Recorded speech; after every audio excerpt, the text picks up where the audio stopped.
ਵਾਹਿਗੁਰੂ ਸਾਹਿਬ ਜੀ।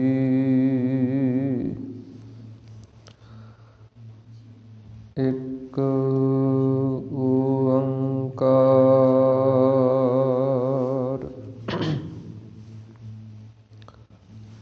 ਸਤਿਨਾਮ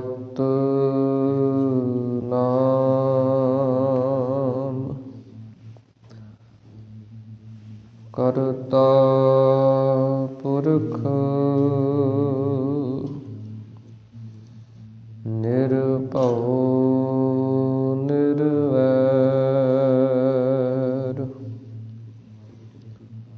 ਅਕਾਲ ਮੂਰਤ ਅਜੂਨੀ ਸੈਭੰ ਗੁਰ ਪ੍ਰਸਾਦ ਜਪੁ। ਆਦਿ ਸੱਚ ਜੁਗਾਦ ਸੱਚ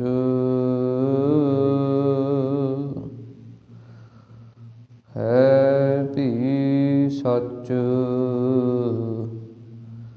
ਨਾਨਕ ਹੋਸੀ ਭੀ ਸੱਚ।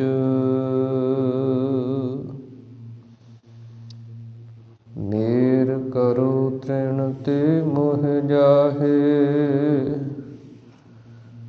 ਗਰੀਬ ਨਿਵਾਜ ਨ ਦੂਸਰ ਤੋ ਸੋ।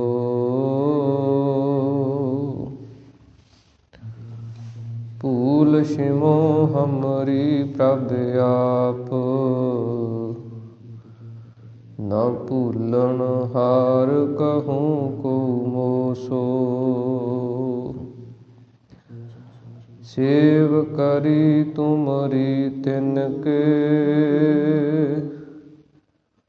ਸਭ ਹੀ ਗ੍ਰਹਿ ਦੇਖੀਅਤ ਦਰਬ ਪਰੋਸੋ। ਯਾ ਕਲ ਮੈਂ ਸਭ ਕਾਲ ਕਿਰਪਾਨ ਕੇ ਭਾਰੀ ਭੁਜਾਨ ਕੋ ਭਾਰੀ ਪਰੋਸੋ।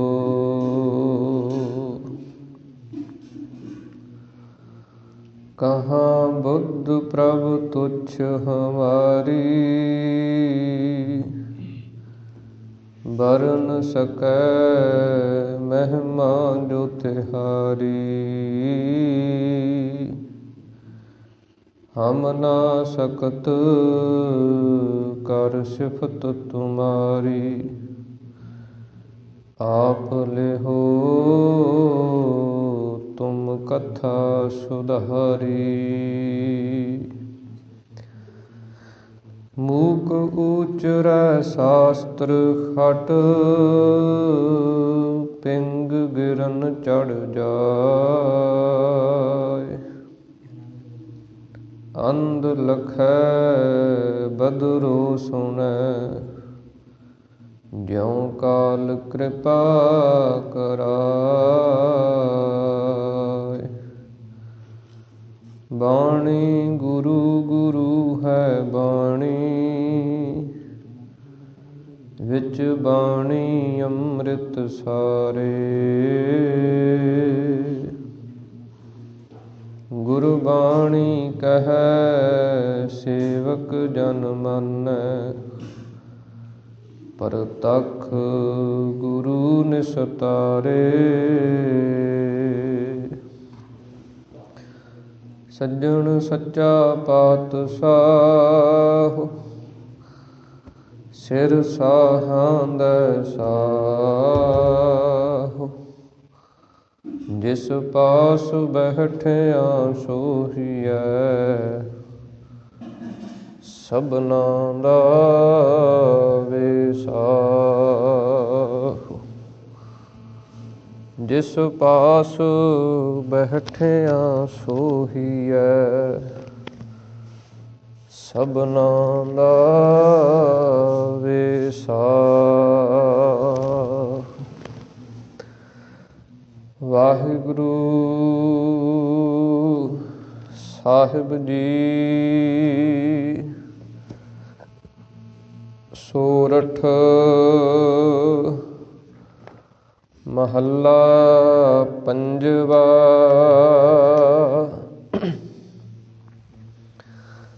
ਵਿੱਚ ਕਰਤਾ ਪੁਰਖ ਖਲੋਆ, ਵਾਲ ਨਾ ਵਿੰਗਾ ਹੋਆ। ਵਿੱਚ ਕਰਤਾ ਪੁਰਖ ਖਲੋਆ, ਵਾਲ ਨਾ ਵਿੰਗਾ ਹੋਆ। ਮੱਜਨ ਗੁਰ ਆਂਦਾ ਰਸੇ, ਜਪ ਹਰ ਹਰ ਕਿਲ ਵਿਖ ਨਾਸੇ। ਸੰਤੋ ਰਾਮਦਾਸ ਸਰੋਵਰ ਨੀਕਾ, ਜੋ ਨਾਵੈ ਸੋ ਕੁਲ ਤਰਾਵੈ। ਉਧਾਰ ਹੋਆ ਹੈ ਜੀ ਕਾ, ਰਹਾਉ ਜੈ ਜੈਕਾਰ ਜਗ ਗਾਵੈ। ਮਨ ਚਿੰਦਿਆੜੇ ਫਲ ਪਾਵੈ, ਸਹੀ ਸਲਾਮਤ ਨਹਾਏ ਆਏ। ਆਪਣਾ ਪ੍ਰਭੂ ਧਿਆਏ, ਸੰਤ ਸਰੋਵਰ ਨਹਾਵੈ। ਸੋ ਜਨ ਪਰਮ ਗਤ ਪਾਵੈ, ਮਰੈ ਨਾ ਆਵੈ ਜਾਈ। ਹਰ ਹਰ ਨਾਮ ਧਿਆਈ, ਇਹੋ ਬ੍ਰਹਮ ਵਿਚਾਰ ਸੋ ਜਾਣੈ। ਜਿਸ ਦਇਆਲ ਹੋਏ ਭਗਵਾਨੈ, ਬਾਬਾ ਨਾਨਕ ਪ੍ਰਭ ਸਰਣਾਈ। ਸਭ ਚਿੰਤਾ ਗਣਤ ਮਿਟਾਈ, ਬਾਬਾ ਨਾਨਕ ਪ੍ਰਭ ਸਰਣਾਈ। ਸਭ ਚਿੰਤਾ ਗਣਤ ਮਿਟਾਈ। ਸੋਰਠ ਮਹੱਲਾ ਪੰਜਵਾ। ਵਿੱਚ ਕਰਤਾ ਪੁਰਖ ਖਲੋਆ, ਵਾਲ ਨਾ ਵਿੰਗਾ ਹੋਆ। ਵਾਹਿਗੁਰੂ ਜੀ ਕਾ ਖਾਲਸਾ, ਵਾਹਿਗੁਰੂ ਜੀ ਕੀ ਫਤਿਹ। ਸਤਿਗੁਰਾਂ ਦੀ ਸਾਜੀ ਨਵਾਜੀ ਹੋਈ ਪਰਮ ਸਨਮਾਨ ਅਤੇ ਸਤਿਕਾਰਯੋਗ ਗੁਰੂ ਰੂਪ ਗੁਰੂ ਸਰੂਪ ਖਾਲਸਾ ਸਾਧ ਸੰਗਤ ਜੀਓ। ਅੰਤਰਜਾਮੀ ਗਰੀਬ ਨਵਾਜ ਅਕਾਲ ਪੁਰਖ ਪਰਮੇਸ਼ਰ ਵਾਹਿਗੁਰੂ ਜੀ ਦੀ ਅਤਿਅੰਤ ਕਿਰਪਾਲਤਾ, ਰਹਿਮਤ ਬਖਸ਼ਿਸ਼ ਦਾ ਸਦਕਾ ਆਪਾਂ ਸਰਬੱਤਰ ਗੁਰਸਿੱਖ ਮਾਈ ਭਾਈ ਦਸਾਂ ਪਾਤਸ਼ਾਹੀਆਂ ਦੀ ਆਤਮਿਕ ਜੋਤ, ਚਵਰ ਛਤਰ ਤਖਤ ਦੇ ਮਾਲਕ, ਜੁਗੋ ਜੁਗ ਅਟਲ ਗੁਰਬਾਣੀ ਸਰੂਪ ਸਤਿਗੁਰੂ ਧੰਨ ਧੰਨ ਸਤਿਗੁਰੂ ਸ੍ਰੀ ਗੁਰੂ ਗ੍ਰੰਥ ਸਾਹਿਬ ਮਹਾਰਾਜ ਸੱਚੇ ਪਾਤਸ਼ਾਹ ਜੀ, ਜਿਨ੍ਹਾਂ ਦੀ ਪਾਵਨ ਪਵਿੱਤਰ ਹਜ਼ੂਰੀ ਦੇ ਅੰਦਰ ਅੰਮ੍ਰਿਤ ਵੇਲੇ ਦੇ ਦੀਵਾਨਾਂ ਦੀਆਂ ਹਾਜ਼ਰੀਆਂ ਭਰ ਕੇ ਲਾਹੇ ਪ੍ਰਾਪਤ ਕਰ ਰਹੇ ਹਾਂ। ਅੰਮ੍ਰਿਤ ਵੇਲੇ ਸਤਿਗੁਰਾਂ ਦੇ ਪਾਵਨ ਪ੍ਰਕਾਸ਼ ਦੀ ਸੇਵਾ ਹੋਈ ਹੈ। ਉਸ ਤੋਂ ਉਪਰੰਤ ਪਾਵਨ ਬਾਣੀ ਨਿਤਨੇਮ ਦੇ ਪਾਠ ਜਾਪ ਪੜ੍ਹੇ ਸੁਣੇ ਗਏ ਹਨ। ਜਿਸ ਤੋਂ ਉਪਰੰਤ ਸਤਿਗੁਰਾਂ ਦੀ ਪਾਵਨ ਗੁਰਬਾਣੀ ਦੀ ਚੱਲ ਰਹੀ ਲੜੀਵਾਰ ਕਥਾ, ਜੋ ਕਿ ਸੋਰਠ ਰਾਗ ਦੇ ਅੰਦਰ ਪੰਚਮ ਪਾਤਸ਼ਾਹ ਧੰਨ ਸ੍ਰੀ ਗੁਰੂ ਅਰਜਨ ਦੇਵ ਮਹਾਰਾਜ, ਜਿਨ੍ਹਾਂ ਦੇ ਉਚਾਰਨ ਕੀਤੇ ਹੋਏ ਸ਼ਬਦਾਂ ਦੇ ਅੰਦਰ ਚੱਲ ਰਹੀ ਹੈ, ਉਸ ਪਾਵਨ ਸ਼ਬਦ ਦੇ ਪਾਠ ਨੂੰ ਆਪਾਂ ਸਰਵਣ ਕੀਤਾ ਹੈ। ਸਤਿਗੁਰੂ ਜੀ ਆਪਣੀ ਪਾਵਨ ਬਾਣੀ ਦੇ ਅੰਦਰ ਆਪਾਂ ਨੂੰ ਬੜੇ ਸੁੰਦਰ ਤੇ ਅਮੋਲਕ ਜਿਹੜੇ ਉਪਦੇਸ਼ ਹਨ ਉਹ ਬਖਸ਼ਿਸ਼ ਕਰਦੇ ਹਨ। ਜਿਨ੍ਹਾਂ ਉਪਦੇਸ਼ਾਂ ਦੀ, ਜਿਨ੍ਹਾਂ ਵਿਚਾਰਾਂ ਦੀ ਸਮਝ ਸੂਝ ਬੂਝ ਸਾਨੂੰ ਕਥਾ ਦੁਆਰਾ ਪ੍ਰਾਪਤ ਹੁੰਦੀ ਹੈ, ਕਿਉਂਕਿ ਕਥਾ ਦੇ ਅੰਦਰ ਜੋ ਸਤਿਗੁਰਾਂ ਨੇ ਉਪਦੇਸ਼ ਸਾਨੂੰ ਬਖਸ਼ਿਸ਼ ਕੀਤਾ ਹੈ, ਉਸ ਦੀ ਵਿਚਾਰ ਹੁੰਦੀ ਹੈ, ਉਸ ਦੇ ਭਾਵ ਨੂੰ ਦੱਸਿਆ ਜਾਂਦਾ ਹੈ। ਇਸ ਕਰਕੇ ਸਤਿਗੁਰਾਂ ਨੇ ਆਪਣੀ ਪਾਵਨ ਬਾਣੀ ਦੇ ਅੰਦਰ ਕਥਾ ਦਾ ਬਹੁਤ ਵੱਡਾ ਮਹਾਤਮ ਦਰਸਾਇਆ ਹੈ। ਉਸੇ ਪ੍ਰਕਾਰ ਆਪਾਂ ਲੜੀਵਾਰ ਰੂਪ ਦੇ ਅੰਦਰ ਸਤਿਗੁਰਾਂ ਦੀ ਪਾਵਨ ਬਾਣੀ ਦੇ ਸ਼ਬਦਾਂ ਦੀ ਵਿਚਾਰ ਨੂੰ ਸਰਵਣ ਕਰਦੇ ਆ ਰਹੇ ਹਾਂ। ਇਹਨਾਂ ਪਾਵਨ ਪਵਿੱਤਰ ਸ਼ਬਦਾਂ ਦੇ ਅੰਦਰ ਸਤਿਗੁਰੂ ਜੀ ਉਪਦੇਸ਼ ਬਖਸ਼ਿਸ਼ ਕਰਦੇ ਹਨ। ਇਹ ਜੋ ਸ਼ਬਦ ਹੈ, ਇਸ ਦੀ ਪਾਵਨ ਪਵਿੱਤਰ ਜੋ ਇਤਿਹਾਸਕ ਪੱਖ ਤੋਂ ਵਿਚਾਰ ਹੈ, ਕਿਉਂਕਿ ਰਹਾਉ ਦੀਆਂ ਪੰਕਤੀਆਂ ਦੇ ਅੰਦਰ ਸਤਿਗੁਰਾਂ ਨੇ ਬਚਨ ਉਚਾਰਨ ਕੀਤੇ ਹਨ। ਸੰਤੋ ਰਾਮਦਾਸ ਸਰੋਵਰ ਨੀਕਾ, ਜੋ ਨਹਾਵੈ ਸੋ ਕੁਲ ਤਰਾਵੈ, ਉਧਾਰ ਹੋਆ ਹੈ ਜੀ ਕਾ। ਸਤਿਗੁਰੂ ਜੀ ਬਚਨ ਕਰਦੇ ਹਨ ਕਿ ਜੋ ਸਾਡੇ ਪਿਤਾ ਗੁਰੂ ਧੰਨ ਸ੍ਰੀ ਗੁਰੂ ਰਾਮਦਾਸ ਮਹਾਰਾਜ ਜੀ ਦਾ ਇਹ ਸਰੋਵਰ ਹੈ, ਭਾਵ ਕਿ ਜੋ ਹਰਿਮੰਦਰ ਸਾਹਿਬ ਅੰਮ੍ਰਿਤ ਸਰੋਵਰ ਹੈ, ਇਹ ਬੜਾ ਹੀ ਨੀਕਾ ਕਹੀਏ ਸੁੰਦਰ ਹੈ, ਜਿਹਦੇ ਤੁੱਲ ਹੋਰ ਦੁਨੀਆ ਦਾ ਕੋਈ ਵੀ ਤੀਰਥ ਜਿਹੜਾ ਉਹ ਨਹੀਂ ਹੈ। ਇਹ ਰਾਜ ਤੀਰਥ ਮੰਨਿਆ ਤੀਰਥਾਂ ਦੇ ਵਿੱਚੋਂ। ਜਿਵੇਂ ਹਿੰਦੂ ਮਤ ਦੇ ਅੰਦਰ 68 ਤੀਰਥ ਹਨ, ਪਰ ਸਾਰੇ ਤੀਰਥਾਂ ਦਾ ਸ਼੍ਰੋਮਣੀ ਤੀਰਥ ਜੋ ਹੈ ਉਹ ਸ੍ਰੀ ਪਾਵਨ ਪਵਿੱਤਰ ਹਰਿਮੰਦਰ ਸਾਹਿਬ ਹੈ। ਇੱਥੇ ਸਤਿਗੁਰੂ ਜੀ ਕਹਿੰਦੇ, ਜੋ ਨਹਾਵੈ ਸੋ ਕੁਲ ਤਰਾਵੈ, ਉਧਾਰ ਹੋਆ ਹੈ ਜੀ ਕਾ। ਜਿਹੜਾ ਇੱਥੇ ਇਸ਼ਨਾਨ ਕਰਦਾ ਹੈ, ਨਹਾਉਂਦਾ ਹੈ, ਉਹਦਾ ਉਧਾਰ ਵੀ ਹੋ ਜਾਂਦਾ, ਉਹਦੀਆਂ ਕੁਲਾਂ ਦਾ ਵੀ ਉਧਾਰ ਹੋ ਜਾਂਦਾ, ਕਿਉਂਕਿ ਇਸ ਪਾਵਨ ਪਵਿੱਤਰ ਜਲ ਦੇ ਵਿੱਚ ਪਾਵਨ ਬਾਣੀ ਦਾ ਅੰਮ੍ਰਿਤ ਸੰਚਾਰ ਜਿਹੜਾ ਉਹ ਹੁੰਦਾ। ਜਲ ਦੇ ਵਿੱਚ ਸਤਿਗੁਰਾਂ ਨੇ ਪਾਵਨ ਪਵਿੱਤਰ ਹਰਿਮੰਦਰ ਸਾਹਿਬ ਦੀ ਸੁੰਦਰ ਇਮਾਰਤ ਜਿਹੜੀ ਉਹ ਸਥਾਪਿਤ ਕੀਤੀ। ਉਸ ਇਮਾਰਤ ਦੇ ਅੰਦਰ ਧੁਰ ਕੀ ਬਾਣੀ ਆਈ, ਤਿਨ ਸਗਲੀ ਚਿੰਤ ਮਿਟਾਈ ਜੀ ਦੇ। ਪੋਥੀ ਪਰਮੇਸ਼ਰ ਕਾ ਥਾਨ, ਧੰਨ ਸ੍ਰੀ ਗੁਰੂ ਗ੍ਰੰਥ ਸਾਹਿਬ ਮਹਾਰਾਜ ਜੀ ਦਾ ਪ੍ਰਕਾਸ਼ ਕੀਤਾ। ਉਹਦੇ ਨਾਲ ਨਾਲ ਫਿਰ ਕਲਯੁਗ ਮਹਿ ਕੀਰਤਨ ਪ੍ਰਧਾਨਾ, ਗੁਰਮੁਖ ਜਪੀਆ ਲਾਏ ਧਿਆਨਾ। ਫਿਰ ਗੁਰਬਾਣੀ ਦਾ ਹਰ ਜਸ ਕੀਰਤਨ 8 ਪਹਿਰ ਪ੍ਰਾਰੰਭ ਕਰਵਾਇਆ। ਇਸ ਪ੍ਰਕਾਰ ਇਹ ਮਹਾਨ ਤੀਰਥ ਸਤਿਗੁਰੂ ਸ੍ਰੀ ਗੁਰੂ ਰਾਮਦਾਸ ਮਹਾਰਾਜ ਸੱਚੇ ਪਾਤਸ਼ਾਹ ਜੀ ਦਾ, ਇਹਦੀ ਬਾਬਤ ਇਸ ਪਾਵਨ ਪਵਿੱਤਰ ਸ਼ਬਦ ਸਤਿਗੁਰਾਂ ਨੇ ਉਚਾਰਨ ਕੀਤੇ ਹਨ। ਕਿਉਂਕਿ ਜਿਸ ਸਮੇਂ ਸ੍ਰੀ ਗੁਰੂ ਰਾਮਦਾਸ ਮਹਾਰਾਜ ਜੀ ਨੇ ਪਾਵਨ ਸਰੋਵਰ ਦੀ ਪਟਾਈ ਦੀ ਸੇਵਾ ਪ੍ਰਾਰੰਭ ਕਰਵਾਈ, ਇਹ ਸਾਰੀ ਪਟਾਈ ਫਿਰ ਸ੍ਰੀ ਗੁਰੂ ਰਾਮਦਾਸ ਮਹਾਰਾਜ ਜੀ ਨੇ ਕਰਾਈ ਤੇ ਪੰਚਮ ਪਾਤਸ਼ਾਹ ਸ੍ਰੀ ਗੁਰੂ ਅਰਜਨ ਦੇਵ ਮਹਾਰਾਜ ਜੀ ਨੂੰ ਇਹ ਹੁਕਮ ਲਾਇਆ ਕਿ ਤੁਸੀਂ ਪਰਿਕਰਮਾ ਤੇ ਜਿਹੜੇ ਪੌੜ ਹਨ ਇਹ ਪੱਕੇ ਕਰਨੇ ਹਨ।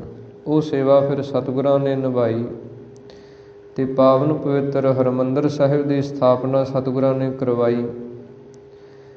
ਜਿਸ ਪ੍ਰਕਾਰ ਸਤਿਗੁਰਾਂ ਦੀ ਪਾਵਨ ਬਾਣੀ ਦੇ ਅੰਦਰ ਬਚਨ ਆਉਂਦੇ ਹਨ, ਸੰਤਾਂ ਕੇ ਕਾਰਜ ਆਪ ਖਲੋਇਆ, ਹਰ ਕੰਮ ਕਰਾਵਣ ਆਇਆ RAM।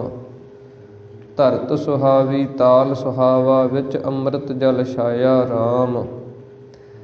ਕਿ ਉਹ ਧਰਤੀ ਵੀ ਪਾਵਨ ਪਵਿੱਤਰ ਹਰਿਮੰਦਰ ਸਾਹਿਬ ਦੀ, ਅੰਮ੍ਰਿਤਸਰ ਸਾਹਿਬ ਦੀ ਧੰਤਾ ਯੋਗ ਹੈ, ਸੋਭਨੀਕ ਹੈ।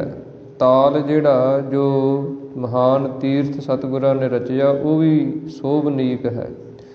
ਉਹਦੇ ਵਿੱਚ ਜੋ ਅੰਮ੍ਰਿਤ ਜਲ ਪਾਇਆ ਹੋਇਆ, ਉਹ ਵੀ ਸੋਭਨੀਕ ਹੈ, ਸੋਭਾ ਪਾ ਰਿਹਾ। ਇਸ ਪ੍ਰਕਾਰ ਭਾਈ ਗੁਰਦਾਸ ਸਾਹਿਬ ਜੀ ਨੇ ਆਪਣੀਆਂ ਵਾਰਾਂ ਦੇ ਅੰਦਰ ਵੀ ਜ਼ਿਕਰ ਕੀਤਾ ਹੈ।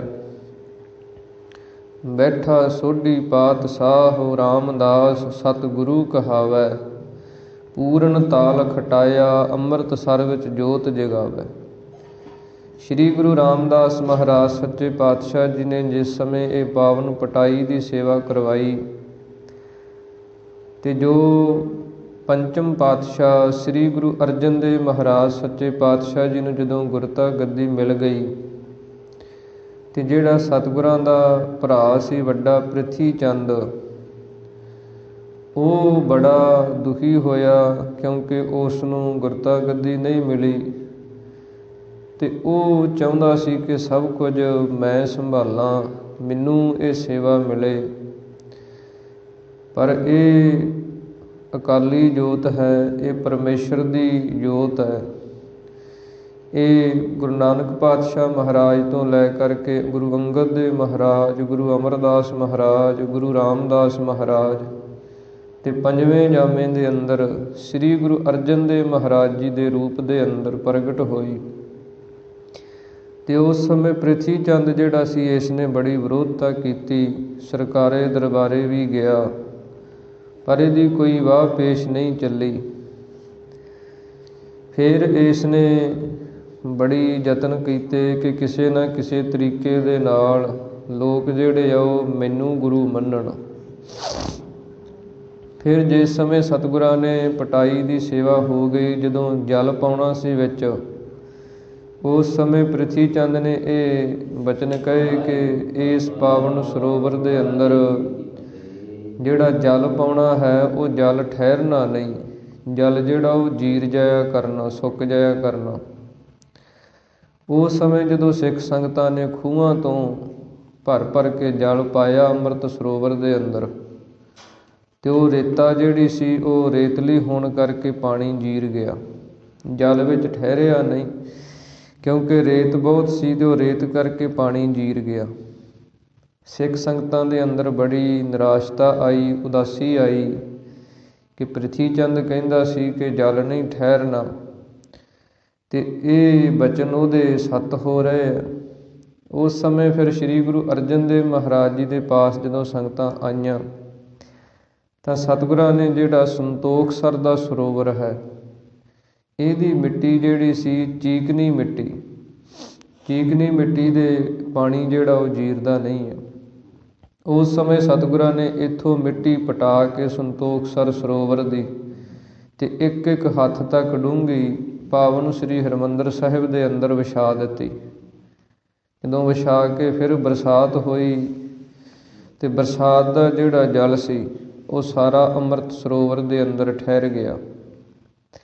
ਉਸ ਸਮੇਂ ਫਿਰ ਸ੍ਰੀ ਗੁਰੂ ਅਰਜਨ ਦੇਵ ਮਹਾਰਾਜ ਸੱਚੇ ਪਾਤਸ਼ਾਹ ਜੀ ਨੇ ਇਹ ਪਾਵਨ ਪਵਿੱਤਰ ਸ਼ਬਦ ਉਚਾਰਨ ਕੀਤਾ ਕਿ ਵਿੱਚ ਕਰਤਾ ਪੁਰਖ ਖਲੋਆ, ਵਾਲ ਨਾ ਵਿੰਗਾ ਹੋਆ। ਕਿ ਇਹ ਕਰਤਾ ਅਕਾਲ ਪੁਰਖ ਪਰਮੇਸ਼ਰ ਵਾਹਿਗੁਰੂ ਦਾ ਕਾਰਜ ਹੈ, ਤੇ ਉਹੀ ਵਿੱਚ ਇਸ ਕਾਰਜ ਦੇ ਖਲੋਤਾ ਹੈ। ਇਸ ਕਰਕੇ ਕਿਸੇ ਦਾ ਕੋਈ ਵੀ ਵਾਲ ਜਿਹੜਾ ਉਹ ਵਿੰਗਾ ਨਹੀਂ ਹੋ ਸਕਦਾ। ਇਸ ਪ੍ਰਕਾਰ ਇਹ ਪਾਵਨ ਪਵਿੱਤਰ ਸ਼ਬਦ ਦੀ ਉਥਾਨਕਾ ਹੈ, ਪਿਛੋਕੜ ਹੈ, ਇਤਿਹਾਸਕ ਪੱਖ ਹੈ ਕਿ ਕਿਸ ਕਾਰਨ ਨੂੰ ਲੈ ਕੇ ਸਤਿਗੁਰਾਂ ਨੇ ਇਹ ਸ਼ਬਦ ਉਚਾਰਨ ਕੀਤਾ। ਸਤਿਗੁਰਾਂ ਦੀ ਪਾਵਨ ਬਾਣੀ ਜਿੱਥੇ ਅੰਦਰੂਨੀ ਰੂਪ ਦੇ ਅੰਦਰ, ਆਤਮਿਕ ਰੂਪ ਦੇ ਅੰਦਰ ਉਪਦੇਸ਼ ਬਖਸ਼ਿਸ਼ ਕਰਦੀ ਹੈ, ਉੱਥੇ ਜੋ ਸਤਿਗੁਰਾਂ ਦੇ ਸਾਹਮਣੇ ਜੋ ਕੋਈ ਕਾਰਨ ਬਣਿਆ, ਕੋਈ ਸਬੱਬ ਬਣਿਆ, ਉਹਨੂੰ ਸਾਹਮਣੇ ਰੱਖ ਕੇ ਸਤਿਗੁਰਾਂ ਨੇ ਜੋ ਸ਼ਬਦ ਉਚਾਰਨ ਕੀਤੇ, ਉਹਨਾਂ ਦਾ ਜ਼ਿਕਰ ਵੀ ਇਤਿਹਾਸਕ ਪੱਖ ਤੋਂ ਇਹਨਾਂ ਸ਼ਬਦਾਂ ਦੇ ਅੰਦਰ ਆ ਜਾਂਦਾ ਹੈ। ਇਸ ਕਰਕੇ ਸਤਿਗੁਰੂ ਜੀ ਇਸ ਪਾਵਨ ਸ਼ਬਦ ਦੁਆਰਾ ਆਪਾਂ ਨੂੰ ਉਪਦੇਸ਼ ਬਖਸ਼ਿਸ਼ ਕਰਦੇ ਹਨ। ਮਨ ਬਿਰਤੀਆਂ ਨੂੰ ਇਕਾਗਰ ਕਰਕੇ ਇਸ ਪਾਵਨ ਸ਼ਬਦ ਦੀ ਵਿਚਾਰ ਨੂੰ ਸਰਵਣ ਕਰਨ ਦੇ ਯਤਨ ਕਰੀਏ ਜੀ। ਸਾਰੀ ਸੰਗਤ ਪ੍ਰੇਮ ਦੇ ਨਾਲ ਉਚਾਰਨ ਕਰੋ ਜੀ। ਸਤਿਨਾਮ ਸ੍ਰੀ ਵਾਹਿਗੁਰੂ ਸਾਹਿਬ ਜੀ। ਵਾਹਿਗੁਰੂ ਸਾਹਿਬ ਜੀ। ਸੋਰਠ ਮਹੱਲਾ ਪੰਜਵਾ। ਵਿੱਚ ਕਰਤਾ ਪੁਰਖ ਖਲੋਆ, ਵਾਲ ਨਾ ਵਿੰਗਾ ਹੋਆ। ਸੋਰਠ ਰਾਗ ਦੇ ਅੰਦਰ ਪੰਚਮ ਪਾਤਸ਼ਾਹ ਸ੍ਰੀ ਗੁਰੂ ਅਰਜਨ ਦੇਵ ਮਹਾਰਾਜ ਬਚਨ ਕਰਦੇ ਹਨ ਕਿ ਇਹ ਜੋ ਪਾਵਨ ਪਵਿੱਤਰ ਅੰਮ੍ਰਿਤ ਸਰੋਵਰ ਦੀ ਸੇਵਾ ਦਾ ਕਾਰਜ ਹੈ, ਇਹਦੇ ਵਿੱਚ ਕਰਤਾ ਪੁਰਖ ਜੋ ਅਕਾਲ ਪੁਰਖ ਪਰਮੇਸ਼ਰ ਵਾਹਿਗੁਰੂ ਸਾਰੀ ਸ੍ਰਿਸ਼ਟੀ ਦਾ ਕਰਤਾ ਹੈ, ਉਹ ਆਪ ਇਸ ਕਾਰਜ ਦੇ ਵਿੱਚ ਖਲੋਤਾ ਹੈ। ਕਿਉਂਕਿ ਸਤਿਗੁਰਾਂ ਦੇ ਬਚਨ ਹਨ, ਸੰਤਾਂ ਕੇ ਕਾਰਜ ਆਪ ਖਲੋਇਆ, ਹਰ ਕੰਮ ਕਰਾਵਣ ਆਇਆ ਰਾਮ। ਕਿ ਉਹ ਪਰਮੇਸ਼ਰ ਵਾਹਿਗੁਰੂ ਆਪ ਇਸ ਅੰਮ੍ਰਿਤ ਸਰੋਵਰ ਦੀ ਜਿਹੜੀ ਸੇਵਾ ਦਾ ਕਾਰਜ ਹੈ, ਇਹਨੂੰ ਕਰਨ ਦੇ ਵਿੱਚ ਆਪ ਖਲੋਤਾ ਹੈ। ਇਸ ਕਰਕੇ ਵਾਲ ਨਾ ਵਿੰਗਾ ਹੋਵਾ। ਕਿਸੇ ਪ੍ਰਕਾਰ ਦੇ ਵੀ ਕੋਈ ਜਿਹੜੇ ਬਚਨ ਕਰਦਾ ਹੈ ਤੇ ਉਹ ਉਹਨਾਂ ਦੇ ਨਾਲ ਇਸ ਸੇਵਾ ਦੇ ਕਾਰਜ ਦੇ ਵਿੱਚ ਕੋਈ ਵੀ ਵਿਘਨ ਜਿਹੜਾ ਉਹ ਨਹੀਂ ਪੈਂਦਾ। ਕਿ ਜਿਹਦੇ ਵੱਲ ਪਰਮੇਸ਼ਰ ਵਾਹਿਗੁਰੂ ਹੋ ਜਾਏ, ਉਹਦਾ ਕੋਈ ਵਾਲ ਵੀ ਵਿੰਗਾ ਨਹੀਂ ਕਰ ਸਕਦਾ। ਜਿਵੇਂ ਪ੍ਰਤੱਖ ਰੂਪ ਦੇ ਅੰਦਰ ਜਦੋਂ ਆਪਾਂ ਸਿੱਖ ਪੰਥ ਦੇ ਸ਼ਹੀਦਾਂ ਦਾ ਜ਼ਿਕਰ ਕਰਦੇ ਹਾਂ ਤੇ ਮਹਾਨ ਸ਼ਹੀਦ ਜਿਨ੍ਹਾਂ ਨੂੰ ਆਪਾਂ ਅਰਦਾਸ ਦੇ ਅੰਦਰ ਯਾਦ ਕਰਦੇ ਹਾਂ ਕਿ ਸਿੱਖੀ ਕੇਸਾਂ ਸਵਾਸਾਂ ਸੰਗ ਨਿਭਾਉਣੀ। ਧੰਨ ਧੰਨ ਭਾਈ ਤਾਰੂ ਸਿੰਘ ਜੀ, ਜਦੋਂ ਉਹਨਾਂ ਨੂੰ ਸਮੇਂ ਦੀਆਂ ਹਕੂਮਤਾਂ ਨੇ ਇਹ ਸਜ਼ਾ ਦਿੱਤੀ ਕਿ ਇਹਨਾਂ ਦੇ ਕੇਸ ਕਤਲ ਕਰ ਦਿਓ, ਤਾਂ ਉਸ ਸਮੇਂ ਕੇਸ ਜਿਹੜੇ ਸਨ ਉਹ ਉਸੇ ਤਰ੍ਹਾਂ ਸਾਬਤ ਸੂਰਤ ਰਹੇ ਸਨ। ਤੇ ਭਾਈ ਤਾਰੂ ਸਿੰਘ ਜੀ ਨੇ ਆਪਣੀ ਖੋਪੜੀ ਲਹਾਉਣ ਦੀ ਗੱਲ ਜਿਹੜੀ ਉਹ ਸਾਹਮਣੇ ਰੱਖੀ ਸੀ। ਉਸ ਸਮੇਂ ਫਿਰ ਇਹਨਾਂ ਨੇ ਖੋਪੜੀ ਤੇ ਲਾਹ ਦਿੱਤੀ ਸੀ, ਪਰ ਜਿਹੜੇ ਵਾਲ ਸਨ, ਕੇਸ ਸਨ, ਉਹਨਾਂ ਨੂੰ ਇਹ ਕੁਝ ਨਹੀਂ ਕਰ ਸਕੇ। ਇਸ ਪ੍ਰਕਾਰ ਹੀ ਅੰਤਰੀਵ ਰੂਪ ਦੇ ਅੰਦਰ ਜਿਨ੍ਹਾਂ ਜਗਿਆਸੂਆਂ ਦੇ ਹਿਰਦੇ ਦੇ ਅੰਦਰ, ਜਿਨ੍ਹਾਂ ਦੇ ਅੰਦਰ ਪਰਮੇਸ਼ਰ ਵਾਹਿਗੁਰੂ ਕਰਤਾ ਖਲੋ ਗਿਆ, ਆਪ ਪ੍ਰਗਟ ਹੋ ਗਿਆ, ਉਹਨਾਂ ਦੇ ਮਨ ਦੇ ਵਿੱਚ ਵੀ ਜਿਹੜੇ ਕੋਈ ਸੰਕਲਪ ਵਿਕਲਪ ਮਾੜੇ ਫੁਰਨੇ ਜਿਹੜੇ ਹੈ, ਵਿੰਗੇ ਟੇਢੇ ਫੁਰਨੇ ਜਿਹੜੇ ਹੈ, ਉਹ ਔਗਣ ਜਿਹੜੇ ਉਹ ਪੈਦਾ ਨਹੀਂ ਹੁੰਦੇ। ਇਸ ਪ੍ਰਕਾਰ ਜਿਨ੍ਹਾਂ ਦੇ ਅੰਦਰ ਪਰਮੇਸ਼ਰ ਵਾਹਿਗੁਰੂ ਵਸ ਗਿਆ, ਨਾਮ ਵਸ ਗਿਆ, ਉਹਨਾਂ ਦੇ ਅੰਦਰ ਕਿਸੇ ਪ੍ਰਕਾਰ ਵੀ ਜਿਹੜੇ ਔਗਣ ਤੇ ਵਿਕਾਰ ਹਨ, ਸੰਕਲਪ ਰੂਪੀ ਵਾਲ ਜਿਹੜੇ ਹੈ ਉਹ ਵਿੰਗੇ ਨਹੀਂ ਹੁੰਦੇ। ਮੱਜਨ ਗੁਰ ਆਂਦਾ ਰਾਸੇ, ਜਪ ਹਰ ਹਰ ਕਿਲ ਵਿਖ ਨਾਸੇ। ਸਤਿਗੁਰੂ ਜੀ ਅੱਗੇ ਉਚਾਰਨ ਕਰਦੇ ਹਨ, ਮੱਜਨ ਦਾ ਭਾਵ ਹੁੰਦਾ ਇਸ਼ਨਾਨ ਕਰਨਾ। ਗੁਰ ਆਂਦਾ ਰਾਸੇ, ਇਹ ਸਤਿਗੁਰਾਂ ਨੇ ਰਾਸ ਤੋਂ ਭਾਵ ਹੈ ਸੱਚਾਈ ਵਾਲਾ, ਸੱਚਾ। ਸੱਚਾ ਇਸ਼ਨਾਨ ਜਿਹੜਾ ਪਾਵਨ ਹਰਿਮੰਦਰ ਸਾਹਿਬ ਦਾ ਅੰਮ੍ਰਿਤ ਸਰੋਵਰ ਦਾ, ਇਹ ਸਤਿਗੁਰਾਂ ਨੇ ਆਪ ਹੀ ਪੱਕਿਆਂ ਕਰ ਦਿੱਤਾ ਹੈ, ਪ੍ਰਗਟ ਕਰ ਦਿੱਤਾ ਹੈ। ਇਹਦੇ ਵਿੱਚ ਹੁਣ ਕੋਈ ਵੀ ਰੁਕਾਵਟ, ਕੋਈ ਵੀ ਵਿਘਨ ਜਿਹੜਾ ਉਹ ਨਹੀਂ ਪਏਗਾ। ਧੰਨ ਸ੍ਰੀ ਗੁਰੂ ਅਰਜਨ ਦੇਵ ਮਹਾਰਾਜ ਸੱਚੇ ਪਾਤਸ਼ਾਹ ਜੀ ਨੇ ਸਿੱਖ ਪੰਥ ਦੇ 3 ਥੰਮ ਜਿਹੜੇ ਉਹ ਪ੍ਰਗਟ ਕੀਤੇ ਹਨ। ਜਿੰਨਾ ਚਿਰ ਉਹ 3 ਥੰਮ ਜਿਹੜੇ ਇਹ ਦੁਨੀਆ ਦੇ ਉੱਤੇ ਕਾਇਮ ਹਨ, ਉਹਨਾਂ ਚਿਰ ਸਿੱਖੀ ਜਿਹੜੀ ਹੈ ਉਹਨੂੰ ਕੋਈ ਵੀ ਕਿਸੇ ਪ੍ਰਕਾਰ ਦੇ ਨਾਲ ਵੀ ਖਤਮ ਨਹੀਂ ਕਰ ਸਕਦਾ। ਪਹਿਲੇ ਨੰਬਰ 'ਤੇ ਪਾਵਨ ਪਵਿੱਤਰ ਹਰਿਮੰਦਰ ਸਾਹਿਬ ਦੀ ਰਚਨਾ ਹੈ, ਜੋ ਸਿੱਖਾਂ ਦਾ ਕੇਂਦਰੀ ਅਸਥਾਨ ਹੈ।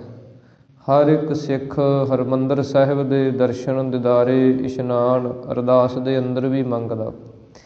ਇਸ ਪ੍ਰਕਾਰ ਹਰ ਇੱਕ ਸਿੱਖ ਸਮੇਂ ਬੰਨ 'ਤੇ ਉਸ ਪਾਵਨ ਪਵਿੱਤਰ ਅਸਥਾਨਾਂ ਦੇ ਦਰਸ਼ਨ ਕਰਨ ਵਾਸਤੇ ਜਾਂਦਾ, ਕਿਉਂਕਿ ਉਹ ਸਾਡਾ ਹਿਰਦਾ ਹੈ, ਸਾਡੀ ਜਿੰਦ ਜਾਨ ਹੈ। ਪਾਵਨ ਪਵਿੱਤਰ ਹਰਿਮੰਦਰ ਸਾਹਿਬ ਇਹ ਸ੍ਰੀ ਗੁਰੂ ਅਰਜਨ ਦੇਵ ਮਹਾਰਾਜ ਜੀ ਨੇ ਪ੍ਰਗਟ ਕੀਤਾ। ਦੂਸਰੇ ਨੰਬਰ ਤੇ ਪਾਵਨ ਪਵਿੱਤਰ ਹਰਿਮੰਦਰ ਸਾਹਿਬ ਦੇ ਅੰਦਰ ਹੀ ਸਤਿਗੁਰਾਂ ਨੇ ਜੋ ਸਤਿਗੁਰਾਂ ਦੀ ਪਾਵਨ ਗੁਰਬਾਣੀ ਹੈ ਇਸ ਦੀ ਸੰਪਾਦਨਾ ਕੀਤੀ।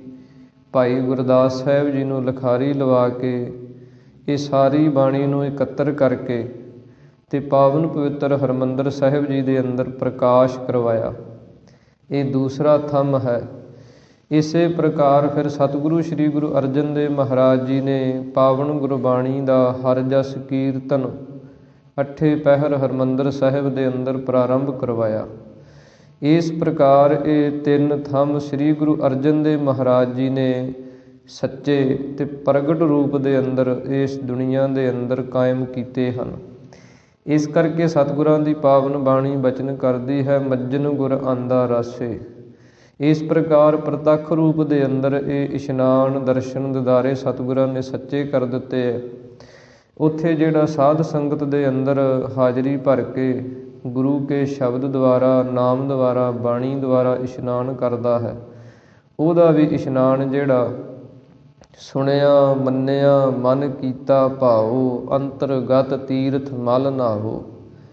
ਗੁਰੂ ਕੀ ਪਾਵਨ ਬਾਣੀ ਦੇ ਸ਼ਬਦਾਂ ਨੂੰ ਸੁਣ ਕੇ ਮੰਨ ਲੈਣਾ, ਮੰਨ ਕੇ ਹਿਰਦੇ 'ਚ ਵਸਾ ਲੈਣਾ, ਇਹ ਅੰਤਰੀਵ ਰੂਪ ਦੇ ਅੰਦਰ ਇਸ਼ਨਾਨ ਮਨ ਦਾ ਜਿਨ੍ਹਾਂ ਨੇ ਕੀਤਾ ਹੈ ਉਹ ਵੀ ਸੱਚੇ ਹੋ ਗਏ ਹਨ। ਜਪ ਹਰ ਹਰ ਕਿਲਵਿਖ ਨਾਸੇ। ਜਿਨ੍ਹਾਂ ਨੇ ਹਰੀ ਪਰਮੇਸ਼ਰ ਜੋ ਸਭ ਨੂੰ ਹਰੇ ਭਰੇ ਕਰਨ ਵਾਲਾ, ਸਾਰੇ ਕਿਲਵਿਖ ਪਾਪਾਂ ਨੂੰ ਨਾਸ ਕਰਨ ਵਾਲਾ, ਉਹਦੇ ਨਾਮ ਨੂੰ ਜਿਨ੍ਹਾਂ ਨੇ ਜਪ ਲਿਆ ਹੈ। ਸੰਤ ਹੋ ਰਾਮਦਾਸ ਸਰੋਵਰ ਨੀਕਾ। ਸਤਿਗੁਰੂ ਗੁਰੂ ਅਰਜਨ ਦੇਵ ਮਹਾਰਾਜ ਉਚਾਰਨ ਕਰਦੇ ਹਨ, ਹੇ ਸੰਤ ਹੋ, ਹੇ ਸ਼ਾਂਤ ਚਿੱਤ ਮਹਾਤਮਾ ਜਨੋ। ਇਹ ਸ੍ਰੀ ਗੁਰੂ ਰਾਮਦਾਸ ਮਹਾਰਾਜ ਸੱਚੇ ਪਾਤਸ਼ਾਹ ਜੀ ਦਾ ਜਿਹੜਾ ਪਾਵਨ ਪਵਿੱਤਰ ਅੰਮ੍ਰਿਤ ਸਰੋਵਰ ਹੈ, ਇਹ ਨੀਕਾ ਬੜਾ ਹੀ ਸੁੰਦਰ ਤੇ ਸੋਭਨੀਕ ਹੈ। ਜੋ ਨਹਾਵੈ ਸੋ ਕੁਲ ਤਰਾਵੈ, ਉਧਾਰ ਹੋਆ ਹੈ ਜੀ ਕਾ। ਸਤਿਗੁਰੂ ਜੀ ਕਹਿੰਦੇ ਜਿਹੜਾ ਇਸ ਪਾਵਨ ਪਵਿੱਤਰ ਅੰਮ੍ਰਿਤ ਸਰੋਵਰ ਦੇ ਅੰਦਰ ਨਹਾਉਂਦਾ ਹੈ, ਇਸ਼ਨਾਨ ਕਰਦਾ ਹੈ, ਉਧਾਰ ਹੋਆ ਹੈ ਜੀ ਕਾ, ਉਹਦੀਆਂ ਕੁਲਾਂ ਵੀ ਤਰ ਜਾਂਦੀਆਂ, ਉਹਦਾ ਆਪ ਦਾ ਵੀ ਜਿਹੜਾ ਉਧਾਰ ਹੈ ਇਹ ਸੰਸਾਰ ਦੇ ਵਿੱਚੋਂ ਹੋ ਜਾਂਦਾ ਹੈ। ਕਿਉਂਕਿ ਜਦੋਂ ਕੋਈ ਹਰਿਮੰਦਰ ਸਾਹਿਬ ਦਰਸ਼ਨ ਕਰਨ ਜਾਂਦਾ, ਜਿੱਥੇ ਉਹ ਇਸ਼ਨਾਨ ਕਰਦਾ ਹੈ, ਉੱਥੇ ਸ੍ਰੀ ਗੁਰੂ ਗ੍ਰੰਥ ਸਾਹਿਬ ਮਹਾਰਾਜ ਜੀ ਨੂੰ ਮੱਥਾ ਟੇਕਦਾ ਹੈ, ਗੁਰਬਾਣੀ ਦਾ ਹਰਿ ਜਸ ਕੀਰਤਨ ਸਰਵਣ ਕਰਦਾ ਹੈ, ਗੁਰਬਾਣੀ ਦੇ ਉਪਦੇਸ਼ ਨੂੰ ਆਪਣੇ ਹਿਰਦੇ ਦੇ ਅੰਦਰ ਵਸਾ ਕੇ ਆਉਂਦਾ ਹੈ। ਇਸ ਪ੍ਰਕਾਰ ਕਰਨ ਦੇ ਨਾਲ, ਤਨ ਤੇ ਮਨ ਦਾ ਇਸ਼ਨਾਨ ਕਰਨ ਦੇ ਨਾਲ ਸਤਿਗੁਰੂ ਜੀ ਕਹਿੰਦੇ ਉਹਦੀਆਂ ਕੁਲਾਂ ਵੀ ਤਰ ਜਾਂਦੀਆਂ ਹਨ, ਉਹਦਾ ਵੀ ਸੰਸਾਰ ਤੋਂ ਉਧਾਰ ਹੋ ਜਾਂਦਾ ਹੈ। ਰਹਾਉ ਜੈ ਜੈਕਾਰ ਜਗ ਗਾਵੈ, ਮਨ ਚਿੰਦੇ ਅੜੇ ਫਲ ਪਾਵੈ। ਸਤਿਗੁਰੂ ਜੀ ਕਹਿੰਦੇ ਇਸ ਪਾਵਨ ਪਵਿੱਤਰ ਅੰਮ੍ਰਿਤ ਸਰੋਵਰ ਦੀ ਜਿਹੜੀ ਜੈ ਜੈਕਾਰ ਹੈ ਉਹ ਸਾਰੇ ਜਗਤ ਦੇ ਅੰਦਰ ਹੀ ਗਾਈ ਜਾਂਦੀ ਹੈ। ਸਮੁੱਚਾ ਜਗਤ, ਇਹ ਸਾਰਾ ਸੰਸਾਰ ਹੀ ਪਾਵਨ ਪਵਿੱਤਰ ਹਰਿਮੰਦਰ ਸਾਹਿਬ ਦੀ ਧਰਤੀ 'ਤੇ ਨਤਮਸਤਕ ਹੁੰਦਾ ਹੈ। ਪ੍ਰਤੱਖ ਰੂਪ ਦੇ ਅੰਦਰ ਵੀ ਆਪਾਂ ਵੇਖ ਸਕਦੇ ਹਾਂ, ਦੇਸ਼ਾਂ ਵਿਦੇਸ਼ਾਂ ਦੇ ਅੰਦਰੋਂ ਸੰਗਤਾਂ ਜਿਹੜੀਆਂ ਉਹ ਪਾਵਨ ਪਵਿੱਤਰ ਹਰਿਮੰਦਰ ਸਾਹਿਬ ਦੇ ਅੰਦਰ ਆ ਕੇ ਮੱਥਾ ਟੇਕਦੀਆਂ ਹਨ, ਨਤਮਸਤਕ ਹੁੰਦੀਆਂ ਹਨ। ਵੱਡੇ ਵੱਡੇ ਜਿਹੜੇ ਕੋਈ ਬਿਮਾਰੀਆਂ ਦੇ ਨਾਲ ਜੂਝਦੇ ਸਨ, ਜਿਨ੍ਹਾਂ ਦਾ ਕੋਈ ਹੱਲ ਨਹੀਂ ਸੀ, ਉਹ ਇਸ ਪਾਵਨ ਪਵਿੱਤਰ ਅਸਥਾਨ 'ਤੇ ਆ ਕੇ ਉਹ ਵੀ ਤੰਦਰੁਸਤ ਹੋ ਗਏ, ਨਵੇਂ ਨਰੋਏ ਹੋ ਗਏ। ਇਸ ਕਰਕੇ ਸਤਿਗੁਰੂ ਜੀ ਕਹਿੰਦੇ ਜੈ ਜੈਕਾਰ ਇਸ ਜਗਤ ਦੇ ਅੰਦਰ ਇਸ ਪਾਵਨ ਪਵਿੱਤਰ ਅਸਥਾਨ ਦੀ ਹੁੰਦੀ ਹੈ। ਮਨ ਚਿੰਦੇ ਅੜੇ ਫਲ ਪਾਵੈ। ਅਤੇ ਜਿਹੜਾ ਕੋਈ ਮਨ ਦੇ ਅੰਦਰ ਇੱਛਾ ਰੱਖਦਾ ਹੈ, ਮਨ ਦੇ ਅੰਦਰ ਕੋਈ ਭਾਵਨਾ ਰੱਖਦਾ ਹੈ, ਉਹ ਸਾਰੇ ਹੀ ਫਲ ਭੋਗ ਦੇ, ਮੋਖ ਦੇ, ਸੰਸਾਰ ਦੇ, ਨਿਰੰਕਾਰ ਦੇ, ਇਸੇ ਪ੍ਰਕਾਰ ਹੀ ਅਧਿਆਤਮਕ ਪੱਖ ਦੇ, ਸੰਸਾਰੀ ਪੱਖ ਦੇ ਸਾਰੇ ਹੀ ਫਲ ਉਸ ਨੂੰ ਪ੍ਰਾਪਤ ਹੋ ਜਾਂਦੇ ਹਨ। ਸਹੀ ਸਲਾਮਤ ਨਹਾਏ ਆਏ, ਆਪਣਾ ਪ੍ਰਭੂ ਧਿਆਏ। ਸਤਿਗੁਰੂ ਜੀ ਕਹਿੰਦੇ ਸਹੀ ਸਲਾਮਤ, ਸਹੀ ਤੇ ਸੁੱਖ ਸ਼ਾਂਤੀ ਦੇ ਨਾਲ ਤੇ ਸਲਾਮਤ ਸਥਿਤੀ ਦੇ ਅੰਦਰ ਨਹਾਏ ਆਏ, ਜਿਨ੍ਹਾਂ ਨੇ ਇਸ ਪਾਵਨ ਪਵਿੱਤਰ ਅੰਮ੍ਰਿਤ ਸਰੋਵਰ ਦੇ ਅੰਦਰ ਇਸ਼ਨਾਨ ਕੀਤਾ ਹੈ, ਉਹ ਆਪਣੇ ਅਸਲੀ ਟਿਕਾ ਦੇ ਅੰਦਰ, ਸਥਿਤੀ ਦੇ ਅੰਦਰ ਆ ਗਏ ਹਨ। ਜਿਨ੍ਹਾਂ ਨੇ ਨਾਮ ਬਾਣੀ ਦੁਆਰਾ ਮਨ ਦਾ ਇਸ਼ਨਾਨ ਕੀਤਾ ਹੈ, ਉਹਨਾਂ ਦਾ ਮਨ ਜਿਹੜਾ ਉਹ ਸਹੀ ਨਿਸ਼ਚੇ ਰੂਪ ਘਰ ਦੇ ਅੰਦਰ ਟਿਕ ਗਿਆ ਹੈ। ਆਪਣਾ ਪ੍ਰਭੂ ਧਿਆਏ, ਜਿਨ੍ਹਾਂ ਨੇ ਆਪਣੇ ਪ੍ਰਭੂ ਪਰਮੇਸ਼ਰ ਨੂੰ ਧਿਆਉਣਾ ਕੀਤਾ ਹੈ। ਸੰਤ ਸਰੋਵਰ ਨਹਾਵੈ, ਸੋ ਜਨ ਪਰਮਗਤ ਪਾਵੈ। ਸਤਿਗੁਰੂ ਜੀ ਕਹਿੰਦੇ ਜਿਹੜਾ ਹੇ ਸੰਤ ਜਨੋ ਇਸ ਪਾਵਨ ਪਵਿੱਤਰ ਅੰਮ੍ਰਿਤ ਸਰੋਵਰ ਦੇ ਅੰਦਰ ਨਹਾਉਂਦਾ ਹੈ, ਇਸ਼ਨਾਨ ਕਰਦਾ ਹੈ, ਸੋ ਜਨ ਪਰਮਗਤ ਪਾਵੈ, ਉਹ ਵੱਡੀ ਗਤੀ ਨੂੰ, ਪਰਮ ਗਤੀ ਨੂੰ ਪ੍ਰਾਪਤ ਹੋ ਜਾਂਦਾ ਹੈ। ਜਿਹੜਾ ਇਸ ਪਾਵਨ ਪਵਿੱਤਰ ਅੰਮ੍ਰਿਤ ਸਰੋਵਰ ਦੇ ਅੰਦਰ ਇਸ਼ਨਾਨ ਕਰਦਾ ਹੈ। ਕਿਉਂਕਿ ਇਤਿਹਾਸ ਦੇ ਅੰਦਰ ਜਦੋਂ ਆਪਾਂ ਵੇਖਦੇ ਹਾਂ 18ਵੀਂ ਸਦੀ ਦੇ ਅੰਦਰ ਸਮੇਂ ਦੀਆਂ ਹਕੂਮਤਾਂ, ਅਬਦਾਲੀ ਜਿਹੜਾ ਉਹ ਰਾਜ ਕਰਦਾ ਸੀ, ਅਤੇ ਉਹ ਜਦੋਂ ਪੁੱਛਦਾ ਸੀ ਕਿ ਇਹ ਜਿਹੜੇ ਸਿੰਘ ਹਨ, ਜਦੋਂ ਇਹ ਦਿੱਲੀ ਤੋਂ ਸਮਾਨ ਲੁੱਟ ਕੇ ਜਾਂਦਾ ਅਤੇ ਪੰਜਾਬ ਦੇ ਰਸਤੇ ਲੰਘਦਾ ਅਤੇ ਰਸਤੇ ਦੇ ਵਿੱਚ ਇਹ ਲੁੱਟਿਆ ਜਾਂਦਾ। ਫਿਰ ਇਸ ਨੇ ਖੋਜ ਕੀਤੀ ਕਿ ਇਹ ਬੰਦੇ ਕੌਣ ਹਨ, ਇਹ ਕੌਮ ਕਿਹੜੀ ਹੈ। ਜਦੋਂ ਇਸ ਨੇ ਪੁੱਛ ਪੜਤਾਲ ਕੀਤੀ, ਇਹਨੂੰ ਦੱਸਿਆ ਗਿਆ ਕਿ ਇਹ ਖਾਲਸਾ ਕੌਮ ਹੈ। ਫਿਰ ਇਹਨੇ ਕਿਹਾ ਵੀ ਇਹਨਾਂ ਨੂੰ ਖਤਮ ਕੀਤਾ ਜਾਏ, ਬੜਾ ਇਹਨੇ ਜ਼ੋਰ ਲਾਇਆ। ਫਿਰ ਉਹ ਕਹਿੰਦੇ ਵੀ ਇਹ ਖਤਮ ਕਿਉਂ ਨਹੀਂ ਹੁੰਦੇ। ਫਿਰ ਇਹਨਾਂ ਦੇ ਸੂਝਾਂ ਨੇ ਦੱਸਿਆ ਕਿ ਇਹਨਾਂ ਦਾ ਇੱਕ ਸਰੋਵਰ ਹੈ। ਉਸ ਸਰੋਵਰ ਦੇ ਅੰਦਰ ਜਦੋਂ ਇਹ ਅਧਮੋਏ ਜੇ ਹੋ ਕੇ ਵੀ, ਬੜੇ ਨਿਢਾਲ ਹੋ ਕੇ ਵੀ ਇਸ਼ਨਾਨ ਕਰ ਲੈਂਦੇ ਆ, ਬਾਣੀ ਪੜ੍ਹ ਲੈਂਦੇ ਆ, ਫਿਰ ਤੰਦਰੁਸਤ ਹੋ ਜਾਂਦੇ ਆ। ਫਿਰ ਇਸ ਨੇ ਅਗਲਾ ਬੀੜਾ ਚੁੱਕਿਆ ਕਿ ਉਸ ਸਰੋਵਰ ਨੂੰ ਹੀ ਆਪਾਂ ਪੂਰ ਦਿੰਦੇ ਹਾਂ। ਫਿਰ ਅਬਦਾਲੀ ਨੇ ਆਪਣੀ ਫੌਜ ਦੇ ਨਾਲ ਪਾਵਨ ਪਵਿੱਤਰ ਅੰਮ੍ਰਿਤ ਸਰੋਵਰ ਨੂੰ ਪੂਰਿਆ ਵੀ ਸੀ। ਫਿਰ ਜਦੋਂ ਸਿੰਘਾਂ ਨੇ ਇਸ ਨੂੰ ਆਪਦੇ ਘਰ ਨਹੀਂ ਪਹੁੰਚਣ ਦਿੱਤਾ, ਰਸਤੇ 'ਚੋਂ ਹੀ ਮੋੜ ਕੇ ਇਹਦੀਆਂ ਹੀ ਫੌਜਾਂ ਤੋਂ ਫਿਰ ਸਾਰਾ ਪਵਿੱਤਰ ਸਰੋਵਰ ਖਾਲੀ ਕਰਵਾਇਆ। ਇਸ ਪ੍ਰਕਾਰ ਇਹ ਪਾਵਨ ਪਵਿੱਤਰ ਅੰਮ੍ਰਿਤ ਸਰੋਵਰ ਦੀ ਮਹਾਨਤਾ ਹੈ। ਇਸ ਕਰਕੇ ਸਤਿਗੁਰੂ ਜੀ ਉਚਾਰਨ ਕਰਦੇ ਹਨ ਕਿ ਹੇ ਸੰਤੋ, ਜਿਹੜਾ ਇਸ ਪਾਵਨ ਪਵਿੱਤਰ ਅੰਮ੍ਰਿਤ ਸਰੋਵਰ ਦੇ ਅੰਦਰ ਇਸ਼ਨਾਨ ਕਰ ਲੈਂਦਾ ਹੈ, ਉਹ ਜਨ ਪਰਮ ਗਤੀ ਨੂੰ ਪ੍ਰਾਪਤ ਹੋ ਜਾਂਦਾ ਹੈ। ਮਰੈ ਨ ਆਵੈ ਜਾਈ, ਹਰ ਹਰ ਨਾਮ ਧਿਆਈ। ਸਤਿਗੁਰੂ ਜੀ ਕਹਿੰਦੇ ਮਰੈ ਨ ਆਵੈ ਜਾਈ। ਇਸ ਪਾਵਨ ਪੰਕਤੀ ਦੇ ਅੰਦਰ ਜਿਹੜਾ ਨੰਨਾ ਸ਼ਬਦ ਹੈ ਉਹ ਦਿਲੀ ਦੀਪਕ ਹੈ। ਗੁਰਬਾਣੀ ਨੂੰ ਜਦੋਂ ਆਪਾਂ ਪੜ੍ਹਦੇ ਹਾਂ, ਸਰਵਣ ਕਰਦੇ ਹਾਂ, ਅਤੇ ਗੁਰਬਾਣੀ ਦੇ ਅੰਦਰ ਬੜੇ ਨੁਕਤੇ ਹਨ ਜਿਨ੍ਹਾਂ ਨੂੰ ਆਪਾਂ ਨੂੰ ਸਮਝਣਾ ਪੈਂਦਾ ਹੈ। ਜਿਵੇਂ ਇਹ ਪਾਵਨ ਪੰਕਤੀ ਹੈ, ਮਰੈ ਨਾ ਆਵੈ ਜਾਈ, ਇਸ ਦੇ ਅੰਦਰ ਹੁਣ ਜਿਹੜਾ ਨੰਨਾ ਸ਼ਬਦ ਹੈ ਇਹ ਦੋਹੀਂ ਪਾਸੀਂ ਅਰਥ ਦਿੰਦਾ। ਜਿਵੇਂ ਇਹਨਾਂ ਸ਼ਬਦਾਂ ਨੂੰ ਫਿਰ ਦਿਲੀ ਦੀਪਕ ਆਖਿਆ ਜਾਂਦਾ। ਜਿਵੇਂ ਕੋਈ ਆਪਣੇ ਘਰ ਦਾ ਦਰਵਾਜ਼ਾ ਹੋਵੇ ਅਤੇ ਦਰਵਾਜ਼ੇ ਦੇ ਦੇਹਲੀ ਦੇ ਵਿੱਚ ਕੋਈ ਦੀਵਾ ਰੱਖ ਦਈਏ, ਉਹ ਦੋਹੀਂ ਪਾਸੇ ਚਾਨਣ ਕਰਦਾ, ਅੰਦਰ ਵੀ ਅਤੇ ਬਾਹਰ ਵੀ। ਇਸੇ ਪ੍ਰਕਾਰ ਹੀ ਪਾਵਨ ਗੁਰਬਾਣੀ ਦੇ ਅੰਦਰ ਐਸੇ ਸ਼ਬਦਾਂ ਨੂੰ ਦਿਲੀ ਦੀਪਕ ਆਖਿਆ ਜਾਂਦਾ।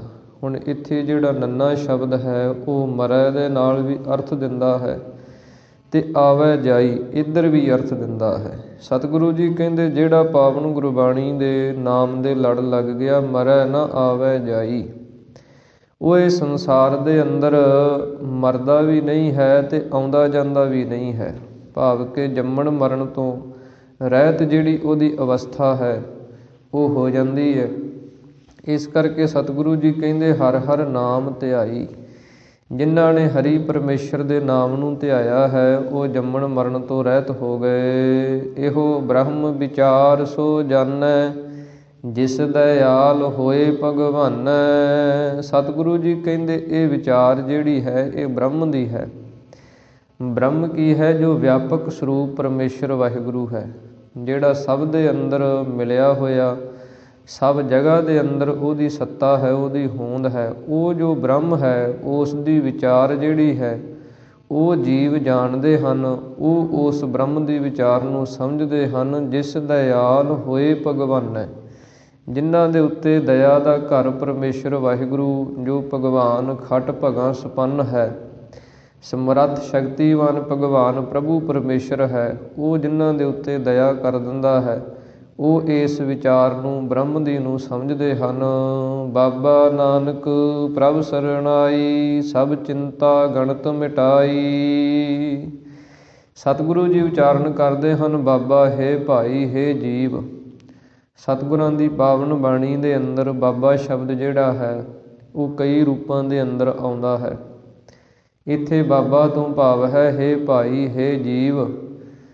ਗੁਰੂ ਨਾਨਕ ਪਾਤਸ਼ਾਹ ਮਹਾਰਾਜ ਦੀ ਮੋਹਰ ਛਾਪ ਲਾ ਕੇ ਸ੍ਰੀ ਗੁਰੂ ਅਰਜਨ ਦੇਵ ਮਹਾਰਾਜ ਕਹਿੰਦੇ ਹਨ ਕਿ ਹੈ ਭਾਈ ਹੈ ਜੀਵ, ਜਿਹੜੇ ਪ੍ਰਭ ਸਰਨਾਈ, ਜਿਹੜੇ ਪ੍ਰਭੂ ਪਰਮੇਸ਼ਰ ਦੀ ਸ਼ਰਨ ਦੇ ਵਿੱਚ ਪੈ ਜਾਂਦੇ ਹੈ, ਸਭ ਚਿੰਤਾ ਗਣਤ ਮਿਟਾਈ। ਉਹਨਾਂ ਦੀ ਸਾਰੀ ਚਿੰਤਾ ਜਿਹੜੀ ਹੈ ਤੇ ਉਹਨਾਂ ਦੀ ਗਣਤ ਤੋਂ ਭਾਵ ਹੈ ਗਿਣਤੀਆਂ ਮਿਣਤੀਆਂ ਕਰਨੀਆਂ, ਵਿਚਾਰਾਂ ਕਰੀ ਜਾਣੀਆਂ, ਸੰਸਿਆਂ 'ਚ ਪਏ ਰਹਿਣਾ, ਇਹ ਸ਼ੰਕੇ ਤੇ ਇਹ ਚਿੰਤਾ ਜਿਹੜੀ ਸਾਰੀ ਉਹਨਾਂ ਦੀ ਮਿਟ ਜਾਂਦੀ ਹੈ। ਇਹ ਪਾਵਨ ਪਵਿੱਤਰ ਪਹਿਲੇ ਸ਼ਬਦ ਦੇ ਅੰਦਰ ਸਤਿਗੁਰਾਂ ਨੇ ਬਚਨ ਕੀਤੇ ਹਨ। ਅੱਗੇ ਦੂਸਰੇ ਸ਼ਬਦ ਦੇ ਅੰਦਰ ਸਤਿਗੁਰੂ ਜੀ ਉਪਦੇਸ਼ ਕਰਦੇ ਹਨ। ਸੋਰਠ ਮਹੱਲਾ ਪੰਜਵਾ। ਪਾਰ ਬ੍ਰਹਮ ਨਿਬਾਹੀ ਪੂਰੀ, ਕਾਈ ਬਾਤ ਨ ਰਹੀਆ ਊਰੀ। ਸਤਿਗੁਰੂ ਜੀ ਅੱਗੇ ਉਚਾਰਨ ਕਰਦੇ ਹਨ ਕਿ ਪਾਰ ਬ੍ਰਹਮ, ਜੋ ਪਾਪਾਂ ਪੁੰਨਾਂ ਤੋਂ ਪਰੇ ਬ੍ਰਹਮ ਵਿਆਪਕ ਸਰੂਪ ਪਰਮੇਸ਼ਰ ਵਾਹਿਗੁਰੂ ਹੈ, ਉਹਨੇ ਸਾਰੀਆਂ ਹੀ ਜਿਹੜੀਆਂ ਗੱਲਾਂ ਬਾਤਾਂ ਹਨ ਉਹ ਪੂਰੀਆਂ ਨਿਭਾ ਦਿੱਤੀਆਂ। ਜਿੰਨੀ ਪੈਜ ਸੀ, ਜਿੰਨੀ ਇੱਜ਼ਤ ਦੀ ਰਾਖੀ ਸੀ, ਉਹ ਸਾਰੀ ਪਰਮੇਸ਼ਰ ਨੇ ਕੀਤੀ ਹੈ। ਉਹਨੇ ਸਾਰੀਆਂ ਹੀ ਗੱਲਾਂ ਪੂਰੀਆਂ ਕਰ ਦਿੱਤੀਆਂ। ਸ੍ਰੀ ਗੁਰੂ ਅਰਜਨ ਦੇਵ ਮਹਾਰਾਜ ਉਚਾਰਨ ਕਰਦੇ ਹਨ ਕਿ ਜੋ ਇਸ ਪਾਵਨ ਪਵਿੱਤਰ ਅੰਮ੍ਰਿਤ ਸਰੋਵਰ ਦੀ ਰਚਨਾ ਸੀ ਉਹ ਵੀ ਪੂਰੀ ਹੋ ਗਈ। ਜੋ ਹਰਿਮੰਦਰ ਸਾਹਿਬ ਦੀ ਰਚਨਾ ਕਰਨੀ ਸੀ ਉਹ ਵੀ ਪੂਰੀ ਹੋ ਗਈ। ਜੋ ਸ੍ਰੀ ਗੁਰੂ ਗ੍ਰੰਥ ਸਾਹਿਬ ਮਹਾਰਾਜ ਜੀ ਦੀ ਸੰਪਾਦਨਾ ਕਰਨੀ ਸੀ ਉਹ ਵੀ ਪੂਰੀ ਹੋ ਗਈ। ਜੋ ਪ੍ਰਕਾਸ਼ ਕਰਨਾ ਸੀ ਬਾਣੀ ਦਾ ਉਹ ਵੀ ਪੂਰਾ ਹੋ ਗਿਆ। ਜੋ ਬਾਬਾ ਬੁੱਢਾ ਸਾਹਿਬ ਜੀ ਨੂੰ ਗ੍ਰੰਥੀ ਲਾਉਣਾ ਸੀ ਉਹ ਵੀ ਪੂਰਾ ਹੋ ਗਿਆ। ਜੋ ਹਰਿਮੰਦਰ ਸਾਹਿਬ ਦੇ ਅੰਦਰ ਕੀਰਤਨ ਪ੍ਰਾਰੰਭ ਕਰਾਉਣਾ ਸੀ ਉਹ ਵੀ ਪੂਰਾ ਹੋ ਗਿਆ। ਭਾਵ ਕਿ ਸਾਰੇ ਹੀ ਕਾਰਜ ਉਸ ਪਰਮੇਸ਼ਰ ਨੇ ਸਾਡੇ ਪੂਰੇ ਕਰ ਦਿੱਤੇ ਹੈ। ਕਾਈ ਬਾਤ ਨਾ ਰਹੀ ਆ ਊਰੀ, ਕੋਈ ਵੀ ਗੱਲਬਾਤ ਜਿਹੜੀ ਹੈ ਉਹ ਊਰੀ ਊਣੀ ਨਹੀਂ ਰਹੀ, ਸਭ ਤਰ੍ਹਾਂ ਕਰਕੇ ਪੂਰੀਆਂ ਕਰ ਦਿੱਤੀਆਂ। ਇਸੇ ਪ੍ਰਕਾਰ ਸਤਿਗੁਰੂ ਜੀ ਕਹਿੰਦੇ ਜਿਹੜਾ ਉਸ ਪ੍ਰਭੂ ਪਰਮੇਸ਼ਰ ਦੇ ਲੜ ਲੱਗ ਜਾਂਦਾ ਹੈ ਉਹਦੀਆਂ ਸਾਰੀਆਂ ਹੀ ਬਾਤਾਂ ਪੂਰੀਆਂ ਹੋ ਜਾਂਦੀਆਂ। ਕਿਸੇ ਪ੍ਰਕਾਰ ਦੀ ਕੋਈ ਵੀ ਊਣਤਾਈ ਜਿਹੜੀ ਹੈ, ਘਾਟ ਜਿਹੜੀ ਹੈ ਉਹ ਨਹੀਂ ਰਹਿੰਦੀ ਹੈ। ਗੁਰ ਚਰਨ ਲਾਏ ਨਿਸਤਾਰੇ, ਹਰ ਹਰ ਨਾਮ ਸੰਭਾਰੇ। ਸਤਿਗੁਰੂ ਜੀ ਕਹਿੰਦੇ ਜਿਹੜੇ ਗੁਰੂ ਦੇ ਚਰਨੀ ਲੱਗ ਗਏ ਹਨ ਉਹ ਨਿਸਤਾਰੇ, ਉਹ ਇਹ ਸੰਸਾਰ ਤੋਂ ਤਰ ਗਏ ਹਨ। ਹਰ ਹਰ ਨਾਮ ਸੰਭਾਰੇ, ਹਰੀ ਪਰਮੇਸ਼ਰ ਦੇ ਨਾਮ ਦੀ ਜਿਨ੍ਹਾਂ ਨੇ ਸੰਭਾਲ ਕੀਤੀ ਹੈ। ਹਿਰਦੈ ਨਾਮ ਸੰਭਾਰ ਸਵੇਰਾ। ਸਤਿਗੁਰਾਂ ਨੇ ਆਪਣੀ ਪਾਵਨ ਬਾਣੀ ਦੇ ਅੰਦਰ ਬਚਨ ਕੀਤੇ ਹਨ ਕਿ ਜਿਹੜਾ ਅੰਮ੍ਰਿਤ ਵੇਲੇ ਦੀ ਸੰਭਾਲ ਕਰ ਲੈਂਦਾ, ਅੰਮ੍ਰਿਤ ਵੇਲੇ ਨਾਮ ਦੀ ਸੰਭਾਲ ਕਰ ਲੈਂਦਾ, ਉਹ ਸਤਿਗੁਰੂ ਜੀ ਕਹਿੰਦੇ ਗੁਰੂ ਦੇ ਚਰਨੀ ਲੱਗਿਆ ਹੋਇਆ ਇਹ ਸੰਸਾਰ ਤੋਂ ਤਰ ਜਾਂਦਾ ਹੈ। ਆਪਣੇ ਦਾਸ ਕਾ ਸਦਾ ਰਖਵਾਲਾ। ਸ੍ਰੀ ਗੁਰੂ ਅਰਜਨ ਦੇਵ ਮਹਾਰਾਜ ਅੱਗੇ ਉਚਾਰਨ ਕਰਦੇ ਹਨ ਕਿ ਆਪਣੇ ਦਾਸਾਂ ਦਾ, ਆਪਣੇ ਸੇਵਕਾਂ ਦਾ, ਭਗਤਾਂ ਦਾ ਸਦਾ ਹੀ ਉਹ ਪਰਮੇਸ਼ਰ ਵਾਹਿਗੁਰੂ ਜਿਹੜਾ ਹੈ ਉਹ ਰਖਵਾਲਾ ਹੁੰਦਾ, ਉਹ ਰੱਖਿਆ ਕਰਨ ਵਾਲਾ ਹੁੰਦਾ ਹੈ। ਜਿੱਥੇ ਕਿਤੇ ਵੀ ਭਗਤ ਉਹਨੂੰ ਯਾਦ ਕਰਦੇ ਆ, ਚੇਤੇ ਕਰਦੇ ਆ, ਉੱਥੇ ਹੀ ਉਹ ਪਰਮੇਸ਼ਰ ਵਾਹਿਗੁਰੂ ਉਹਨਾਂ ਦੀ ਰੱਖਿਆ ਕਰਨ ਦੇ ਲਈ ਪਹੁੰਚ ਜਾਂਦਾ ਹੈ। ਕਰ ਕਿਰਪਾ ਆਪਣੇ ਕਰ ਰਾਖੇ, ਮਾਤ ਪਿਤਾ ਜਿਉ ਪਾਲਾ। ਸਤਿਗੁਰੂ ਜੀ ਕਹਿੰਦੇ ਉਹ ਪਰਮੇਸ਼ਰ ਨੇ ਕਿਰਪਾ ਕਰਕੇ, ਆਪਣੇ ਬਣਾ ਕੇ ਉਹਨੇ ਰੱਖਿਆ ਕੀਤੀ ਹੈ। ਕਿਵੇਂ ਰੱਖਿਆ ਕੀਤੀ ਹੈ? ਮਾਤ ਪਿਤਾ ਜਿਉ ਪਾਲਾ। ਜਿਵੇਂ ਮਾਤਾ ਅਤੇ ਪਿਤਾ ਇੱਕ ਬੱਚੇ ਨੂੰ ਪਾਲਦੇ ਹੈ, ਉਹਦੀਆਂ ਸਾਰੀਆਂ ਲੋੜਾਂ ਪੂਰੀਆਂ ਕਰਦੇ ਹੈ, ਉਹਦੀ ਸਭ ਤਰ੍ਹਾਂ ਕਰਕੇ ਰੱਖਿਆ ਕਰਦੇ ਹੈ, ਚੰਗੇ ਮਾੜੇ ਪਾਸੇ ਤੋਂ ਬਚਾਉਂਦੇ ਹੈ, ਉਹਨੂੰ ਇੱਕ ਚੰਗਾ ਜੀਵਨ ਦਿੰਦੇ ਹੈ, ਸਭ ਤਰ੍ਹਾਂ ਕਰਕੇ ਉਹਨੂੰ ਸੁਖੀ ਕਰਦੇ ਹੈ, ਚੰਗੀ ਪਰਵਰਿਸ਼ ਕਰਦੇ ਹੈ। ਇਸੇ ਪ੍ਰਕਾਰ ਹੀ ਉਹ ਪਰਮੇਸ਼ਰ ਵਾਹਿਗੁਰੂ ਜਿਹੜਾ ਹੈ ਉਹ ਆਪਣੇ ਭਗਤਾਂ ਦੀ ਰੱਖਿਆ ਕਰਦਾ ਹੈ।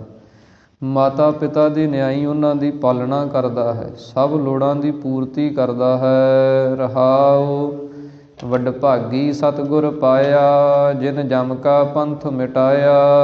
ਸਤਿਗੁਰੂ ਜੀ ਕਹਿੰਦੇ ਵੱਡਿਆਂ ਭਾਗਾਂ ਦੇ ਨਾਲ ਐਸੇ ਸਤਿਗੁਰੂ ਦੀ ਪ੍ਰਾਪਤੀ ਹੁੰਦੀ ਹੈ। ਜਿਨ੍ਹਾਂ ਵੱਡੇ ਭਾਗਾਂ ਵਾਲਿਆਂ ਨੇ ਐਸੇ ਸਤਿਗੁਰੂ ਨੂੰ ਪ੍ਰਾਪਤ ਕੀਤਾ ਹੈ, ਐਸੇ ਸਤਿਗੁਰੂ ਦੇ ਲੜ ਲੱਗੇ ਹਨ। ਜਿਨ ਜਮ ਕਾ ਪੰਥ ਮਟਾਇਆ, ਜਿਸ ਗੁਰੂ ਨੇ ਜਮਾਂ ਦਾ ਜਿਹੜਾ ਰਸਤਾ ਸੀ ਉਹ ਮਿਟਾ ਹੀ ਦਿੱਤਾ। ਦੂਰ ਰਹੀ ਉਹ ਜਮ ਕੀ ਬਾਟ, ਜਿਸ ਜਮਾਂ ਦੇ ਰਸਤੇ ਪੈਣਾ ਸੀ, ਜਿਸ ਜਮਾਂ ਦੇ ਰਸਤੇ 'ਤੇ ਤਰ੍ਹਾਂ ਤਰ੍ਹਾਂ ਦੇ ਦੁੱਖ ਝੱਲਣੇ ਸੀ। ਕੈਸਾ ਹੈ ਜਮਾਂ ਦਾ ਰਸਤਾ। ਸਤਿਗੁਰੂ ਜੀ ਆਪਣੀ ਪਾਵਨ ਬਾਣੀ ਦੇ ਅੰਦਰ ਬਚਨ ਕਰਦੇ ਹਨ। ਖੰਡੇ ਧਾਰ ਗਲੀ ਅਤ ਭੀੜੀ, ਲੇਖਾ ਲੀਜੈ ਤਿਲ ਜਿਉ ਪੀੜੀ।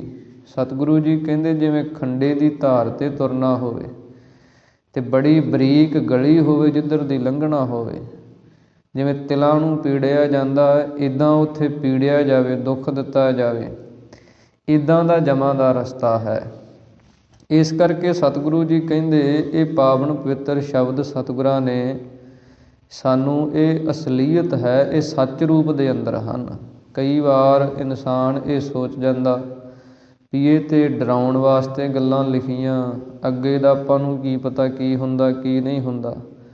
ਪਰ ਸਤਿਗੁਰਾਂ ਦੀ ਪਾਵਨ ਬਾਣੀ ਦੀ ਜੋ ਉਪਦੇਸ਼ ਹੈ ਇਹ ਰੌਚਕ ਨਹੀਂ ਹੈ ਵੀ ਇਹ ਥੋੜ੍ਹੇ ਸਮੇਂ ਦੇ ਲਈ ਜਿਵੇਂ ਕੋਈ ਕਹਾਣੀ ਹੁੰਦੀ ਹੈ ਵੀ ਕਹਾਣੀ ਦੇ ਅੰਦਰ ਪਾਤਰ ਬਣਾ ਕੇ ਅਤੇ ਸਿੱਖਿਆ ਦਿੱਤੀ ਜਾਂਦੀ ਹੈ, ਕੁਝ ਉਹਦੇ ਵਿੱਚ ਰਸ ਪੈਦਾ ਕੀਤੇ ਜਾਂਦੇ ਹੈ। ਇਹ ਤਾਂ ਅਟੱਲ ਸੱਚਾਈ ਹੈ। ਜੋ ਜੋ ਸਤਿਗੁਰਾਂ ਨੇ ਆਪਣੀ ਪਾਵਨ ਬਾਣੀ ਦੇ ਅੰਦਰ ਬਚਨ ਕੀਤੇ ਹਨ ਇਹ ਨਿਰੋਲ ਸੱਚ ਹੈ। ਇਸ ਕਰਕੇ ਸਤਿਗੁਰੂ ਜੀ ਕਹਿੰਦੇ ਉਹ ਜਮਾਂ ਦਾ ਰਸਤਾ ਹੈ, ਜਮਾਂ ਦਾ ਪੰਥ ਹੈ। ਕਿਉਂਕਿ ਸਰੀਰ ਸਾਡਾ ਜਿਹੜਾ ਉਹ ਤਾਂ ਇੱਥੇ ਰਹਿ ਜਾਂਦਾ, ਜਿਹੜੀ ਵਿੱਚੋਂ ਜੋਤ ਨਿਕਲਦੀ ਹੈ। ਕਿਉਂਕਿ ਦੁੱਖ ਤਾਂ ਉਸੇ ਨੂੰ ਹੁੰਦਾ, ਸਰੀਰ 'ਤੇ ਮਿੱਟੀ ਹੈ। ਜਦੋਂ ਸਰੀਰ 'ਤੇ ਕੋਈ ਸੱਟ ਵੱਜਦੀ ਹੈ ਅਤੇ ਦੁੱਖ ਸਰੀਰ ਨੂੰ ਨਹੀਂ ਹੁੰਦਾ, ਉਹ ਜਿਹੜੀ ਅੰਦਰ ਆਤਮਾ ਬੈਠੀ ਹੈ ਨਾ, ਜੀਵ ਆਤਮਾ, ਉਹ ਕਹਿੰਦੀ ਹੈ ਮੇਰੀ ਲੱਤ ਦੁਖਦੀ ਹੈ, ਮੇਰੇ ਇੱਥੇ ਸੱਟ ਵੱਜੀ ਹੈ, ਉਹ ਕਹਿੰਦੀ ਹੈ, ਸਰੀਰ 'ਤੇ ਮਿੱਟੀ ਹੈ। ਇਸ ਪ੍ਰਕਾਰ ਦੁੱਖ ਜਿਹੜਾ ਉਸ ਜੀਵ ਆਤਮਾ ਨੂੰ ਹੁੰਦਾ ਜਿਹੜੀ ਇਹ ਸਰੀਰ ਦੇ ਨਾਲ ਜੁੜੀ ਹੁੰਦੀ ਹੈ। ਇਸ ਕਰਕੇ ਸਤਿਗੁਰੂ ਜੀ ਕਹਿੰਦੇ ਹਨ ਉਹ ਜਿਹੜਾ ਜਮਾਂ ਦਾ ਰਸਤਾ ਹੈ, ਉਹ ਜਮਾਂ ਦਾ ਪੰਧ ਜਿਹੜਾ ਉਹ ਵੀ ਗੁਰੂ ਨੇ ਮੇਟ ਦਿੱਤਾ ਹੈ, ਬਚਾ ਲਿਆ ਹੈ। ਹਰ ਭਗਤ ਭਾਏ ਚਿੱਤ ਲਾਗਾ, ਜਪ ਜੀਵ ਹੈ ਸੇ ਵੱਡ ਭਾਗਾ। ਸਤਿਗੁਰੂ ਜੀ ਕਹਿੰਦੇ ਜਿਨ੍ਹਾਂ ਦਾ ਚਿੱਤ ਹਰੀ ਪਰਮੇਸ਼ਰ ਦੀ ਭਗਤੀ ਦੇ ਵਿੱਚ ਪ੍ਰੇਮ ਦੇ ਸਹਿਤ ਹੋ ਕੇ ਲੱਗ ਗਿਆ, ਜਿਹੜੇ ਪ੍ਰਭੂ ਪਰਮੇਸ਼ਰ ਦੇ ਨਾਮ ਦੇ ਵਿੱਚ ਜਿਨ੍ਹਾਂ ਦਾ ਚਿੱਤ ਪ੍ਰੇਮ ਸਹਿਤ ਲੱਗਿਆ ਹੋਇਆ। ਕਿਉਂਕਿ ਭਗਤੀ ਜਿਹੜੀ ਹੈ ਉਹ ਜਿਨ੍ਹਾਂ ਨੇ ਪ੍ਰੇਮ ਦੇ ਨਾਲ ਕੀਤੀ ਹੈ, ਪੂਰੇ ਪ੍ਰੇਮ ਤਨੋਂ ਮਨੋਂ ਭਿੱਜ ਕੇ ਜਿਹੜੇ ਹਰੀ ਪਰਮੇਸ਼ਰ ਦੀ ਭਗਤੀ ਦੇ ਵਿੱਚ ਲੱਗੇ ਹਨ। ਜਪ ਜੀਵ ਹੈ ਸੇ ਵੱਡ ਭਾਗਾ, ਉਹ ਵੱਡਿਆਂ ਭਾਗਾਂ ਵਾਲੇ ਹਰੀ ਪਰਮੇਸ਼ਰ ਦੇ ਨਾਮ ਨੂੰ ਜਪ ਕੇ ਸਦਾ ਵਾਸਤੇ ਹੀ ਜਿਉਂਦੇ ਹੋ ਜਾਂਦੇ ਹਨ।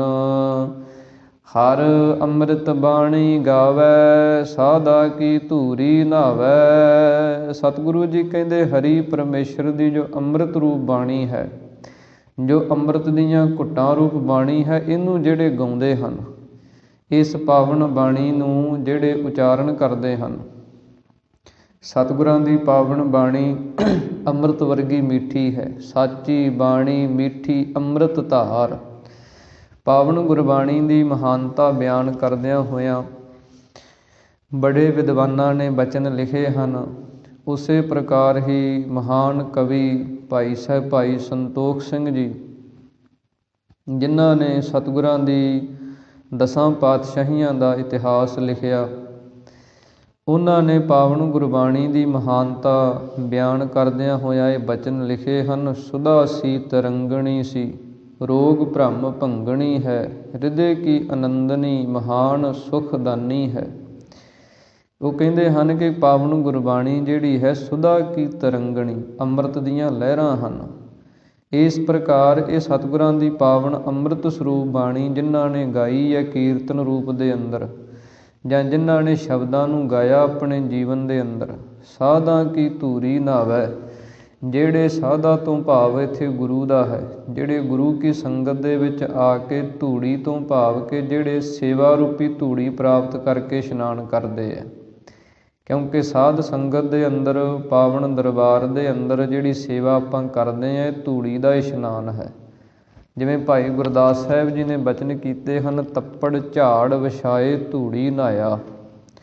ਜੋ ਪਾਵਨ ਦਰਬਾਰ ਦੀਆਂ ਦਰੀਆਂ ਚਾਦਰਾਂ ਆਪਾਂ ਝਾੜਦੇ ਐ, ਪੋਚੇ ਲਾਉਣੇ ਐ, ਝਾੜੂ ਕੱਢਦੇ ਐ, ਕੰਧਾਂ ਦੇ ਉੱਤੋਂ ਮਿੱਟੀ ਘੱਟਾ ਜਿਹੜਾ ਉਹਨੂੰ ਸਾਫ਼ ਕਰਦੇ ਐ, ਧੂੜੀ ਦਾ ਇਸ਼ਨਾਨ ਹੈ।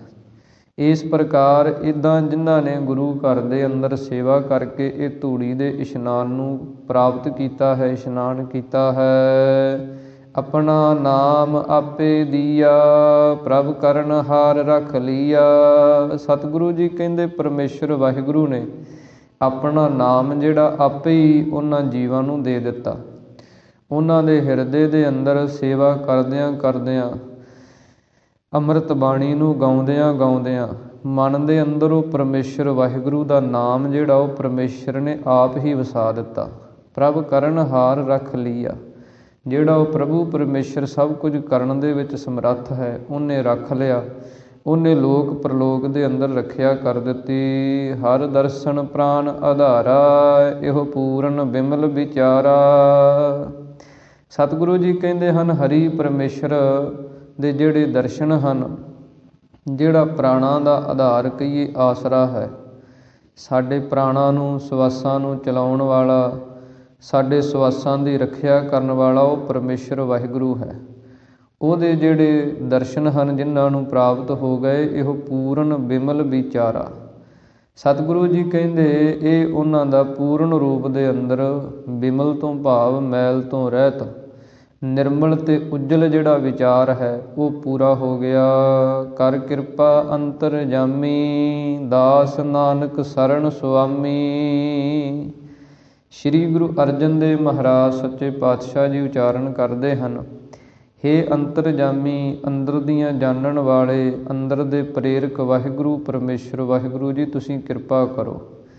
ਜਦੋਂ ਤੁਸੀਂ ਕਿਰਪਾ ਕੀਤੀ ਹੈ, ਦਾਸ ਨਾਨਕ ਸਰਣ ਸੁਆਮੀ, ਤਾਂ ਸਤਿਗੁਰੂ ਜੀ ਕਹਿੰਦੇ ਹਨ, ਆਪ ਜੀ ਦੇ ਜਿਹੜੇ ਦਾਸ ਹਨ, ਸੇਵਕ ਹਨ, ਹੇ ਸੁਆਮੀ ਮਾਲਕ ਪਰਮੇਸ਼ਰ ਵਾਹਿਗੁਰੂ, ਆਪ ਜੀ ਦੀ ਸ਼ਰਨ ਦੇ ਵਿੱਚ ਪਏ ਰਹਿੰਦੇ ਹਨ।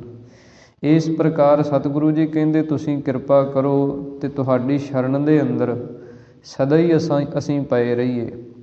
ਸਦਾ ਹੀ ਉਹ ਪ੍ਰਭੂ ਪਰਮੇਸ਼ਰ ਨੂੰ ਅੰਗ ਸੰਗ ਸਮਝੀਏ। ਸਦਾ ਹੀ ਪਾਵਨ ਗੁਰਬਾਣੀ ਨੂੰ ਆਪਾਂ ਜਪਦੇ ਰਹੀਏ, ਪੜ੍ਹਦੇ ਰਹੀਏ, ਜਿਸ ਕਰਕੇ ਸਾਡਾ ਮਨ ਜਿਹੜਾ ਉਹ ਗੁਰੂ ਦੇ ਵੱਲ, ਗੁਰੂ ਦੇ ਚਰਨਾਂ ਦੇ ਵੱਲ, ਪਰਮੇਸ਼ਰ ਦੇ ਵੱਲ ਜਿਹੜਾ ਉਹ ਲੱਗਿਆ ਰਵੇ। ਇਹ ਪਾਵਨ ਪਵਿੱਤਰ ਉਪਦੇਸ਼ ਧੰਨ ਸ੍ਰੀ ਗੁਰੂ ਅਰਜਨ ਦੇਵ ਮਹਾਰਾਜ ਸੱਚੇ ਪਾਤਸ਼ਾਹ ਜੀ ਨੇ ਸੋਰਠ ਰਾਗ ਦੇ ਅੰਦਰ ਆਪਾਂ ਨੂੰ ਬਖਸ਼ਿਸ਼ ਕੀਤੇ ਹਨ, ਜਿਨ੍ਹਾਂ ਦੇ ਵਿਚਾਰ ਆਪਾਂ ਰਲ ਮਿਲ ਕੇ ਸੰਗਤ ਰੂਪ ਦੇ ਅੰਦਰ ਸਾਂਝਿਆਂ ਕੀਤੀ ਹੈ। ਸਤਿਗੁਰੂ ਜੀ ਕਿਰਪਾ ਕਰਨ, ਇਹ ਪੜ੍ਹੀਆਂ ਸੁਣੀਆਂ ਵਿਚਾਰਾਂ ਸਾਡੇ ਪੜ੍ਹਨ ਸੁਣਨ ਵਾਲਿਆਂ ਦੇ ਸਭ ਦੇ ਹਿਰਦਿਆਂ 'ਚ ਵਸਣ, ਜਿਸ ਕਰਕੇ ਆਪਾਂ ਲੋਕ ਸੁਖੀਏ, ਪਰਲੋਕ ਸੁਹੇਲੇ ਹੋਈਏ ਜੀ। ਹੋਈਆਂ ਬੇਅੰਤ ਭੁੱਲਾਂ ਗੁਰੂ ਅਤੇ ਗੁਰੂ ਕੀ ਸੰਗਤ ਬਖਸ਼ਣਯੋਗ ਹੈ। ਹੁਣ ਅਖੀਰਲੀਆਂ ਪੰਕਤੀਆਂ ਪੜ੍ਹ ਕੇ ਸਮਾਪਤੀ ਕਰੀਏ ਜੀ, ਅਰਦਾਸ ਦੇ ਅੰਦਰ ਸ਼ਾਮਲ ਹੋਈਏ ਜੀ। ਹਰ ਦਰਸ਼ਨ ਪ੍ਰਾਨ ਆਧਾਰਾ, ਇਹੋ ਪੂਰਨ ਬਿਮਲ ਵਿਚਾਰਾ। ਕਰ ਕਿਰਪਾ ਅੰਤਰਜਾਮੀ, ਦਾਸ ਨਾਨਕ ਸਰਣ ਸੁਆਮੀ। ਵਾਹਿਗੁਰੂ ਜੀ ਕਾ ਖਾਲਸਾ, ਵਾਹਿਗੁਰੂ ਜੀ ਕੀ ਫਤਿਹ। ਹੇ ਗੋਬਿੰਦ, ਹੇ ਗੋਪਾਲ, ਹੇ ਦਇਆਲ ਲਾਲ, ਪ੍ਰਾਣਨਾਥ ਅਨਾਥ ਸਖੇ, ਦੀਨ ਦਰਦ ਨਿਵਾਰ। ਹੇ ਸਮਰੱਥ ਅਗਮ ਪੂਰਨ, ਮੋਹਿ ਮਇਆ ਧਾਰ। ਅੰਧਕੂਪ ਮਹਾ ਭਿਆਨ, ਨਾਨਕ ਪਾਰ ਉਤਾਰ। ਆਏ ਪ੍ਰਭ ਸਰਣਾਗਤੀ, ਕਿਰਪਾ ਨਿਧ ਦਇਆਲ। ਏਕ ਅੱਖਰ ਹਰ ਮਨ ਬਸਤ, ਨਾਨਕ ਹੋਤ ਨਿਹਾਲ। ਜਲ ਥਲ ਮਹੀਅਲ ਪੂਰਿਆ, ਸੁਆਮੀ ਸਿਰਜਣਹਾਰ। ਅਨਕ ਭਾਂਤ ਹੋਏ ਪਸਰਿਆ, ਨਾਨਕ ਏਕੰਕਾਰ। ਵਾਹਿਗੁਰੂ ਨਾਮ ਜਹਾਜ ਹੈ, ਚੜ੍ਹੇ ਸੋ ਤਰੇ ਪਾਰ। ਜੋ ਸ਼ਰਧਾ ਕਰ ਸੇਵੰਦੇ, ਗੁਰੂ ਪਾਰ ਉਤਾਰਨ ਹਾਰ। ਜੋ ਸ਼ਰਧਾ ਕਰ ਸੇਵੰਦੇ, ਗੁਰੂ ਪਾਰ ਉਤਾਰਨ ਹਾਰ। ਤੂੰ ਠਾਕੁਰ ਤੁਮ ਪਹਿ ਅਰਦਾਸ ਜੀਓ।